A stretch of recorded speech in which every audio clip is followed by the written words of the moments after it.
मूकं करोति वाचालं पङ्गुं लङ्घयते गिरिं यत्कृपातमहं वन्दे परमानन्दमाधवम् यं ब्रह्मा वरुणेन्द्ररुद्रमरुतः स्तुन्वन्ति दिव्यैस्तवैर्वेदैः साङ्गपदक्रमोपनिषदैर्गायन्ति यं सामगाः ध्यानावस्थिततद्गतेन मनसा पश्यन्ति यं योगिनो यस्यान्तं न विदुःसुरासुरगणा देवाय तस्मै नमः.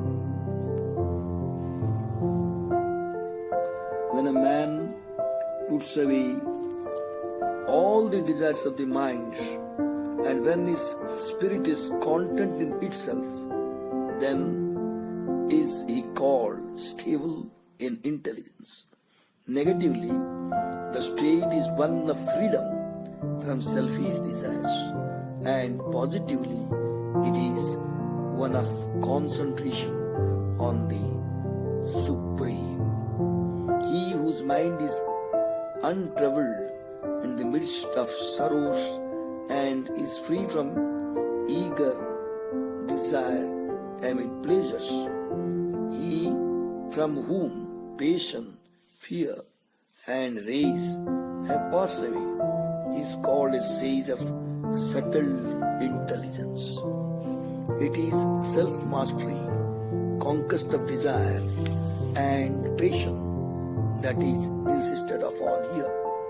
He who is without affection on any side, who doesn't rejoice or loathe as he obtains good or evil, his intelligence is firmly set in wisdom.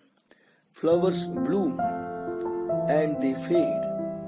There is no need to praise the former and condemn the latter.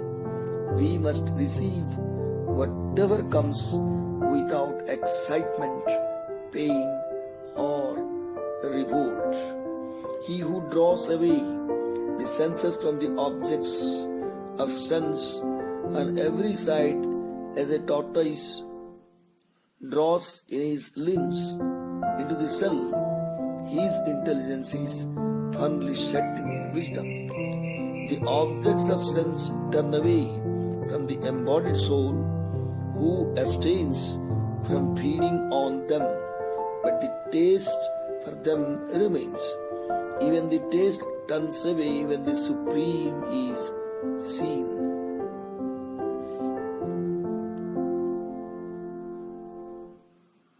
Here it is explained the difference between outer ostentation and inner renunciation.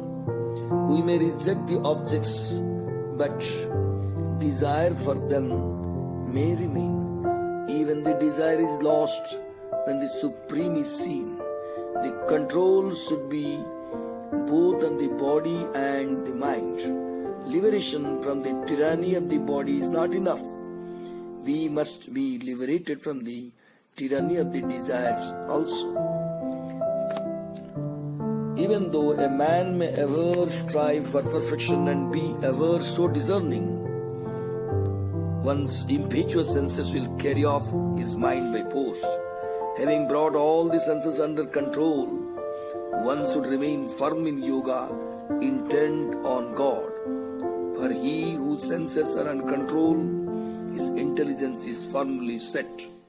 When a man dwells in his mind on the objects of sense, attachment to them is produced.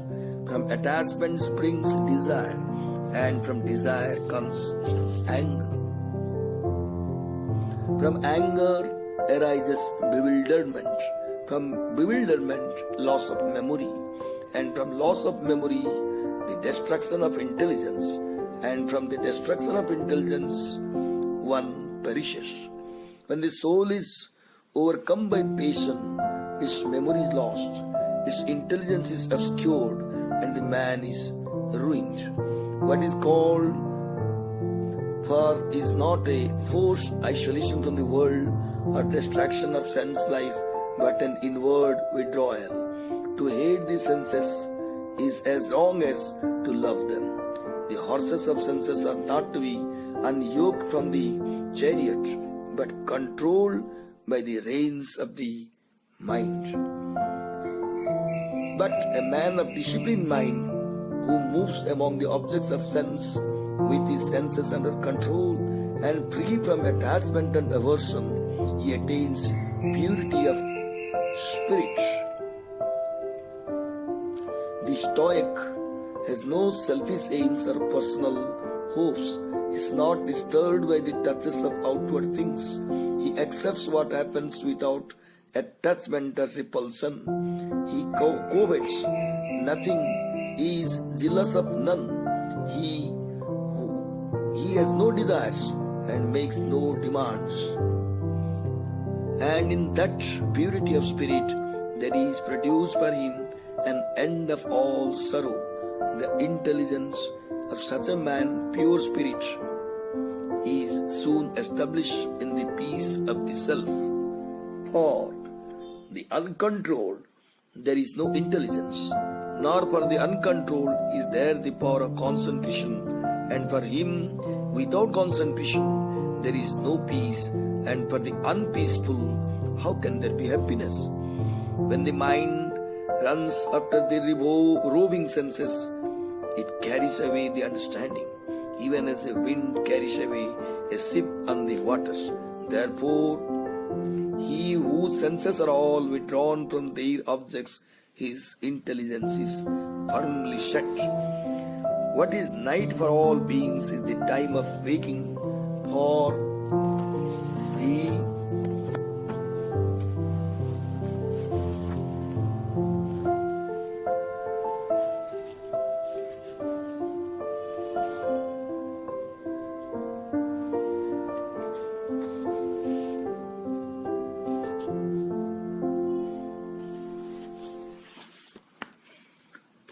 disciplined soul.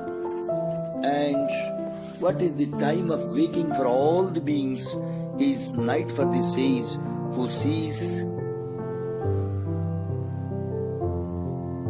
When all beings are attracted by the glitter of sense objects and the sage is intent on understanding the reality, he is wakeful to the nature of reality to which the unwise is asleep or indifferent. The life of opposites, which is the day or condition of activity for the unenlightened, is night, a darkness of the soul to the wise.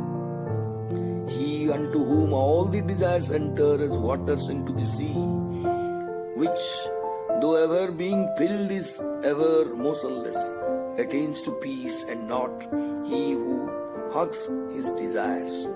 He who abandons all desires and acts free from longing, without any sense of mindness or egotism, he attains to peace. This is the divine state of Brahmisthiti.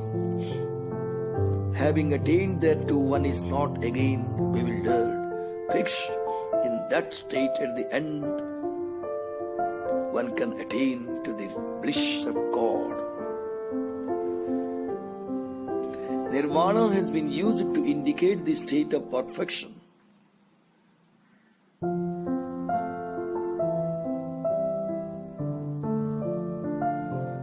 Saints represent the growing point of human evolution. They proclaim by their very existence, character and consciousness that humanity can rise above its assumed limitations, that the tide of evolution is pushing forward to a new high level. They give us the sanction of example and expect us to rise above our present selfishness and corruption. Wisdom is the supreme means of liberation, but this wisdom is not exclusive of devotion to God and desireless work. Even while alive, the sage rests in Brahman and is released from the unrest of the world. The sage of steady wisdom lives a life of disinterested service. Hari Om Tat Sat.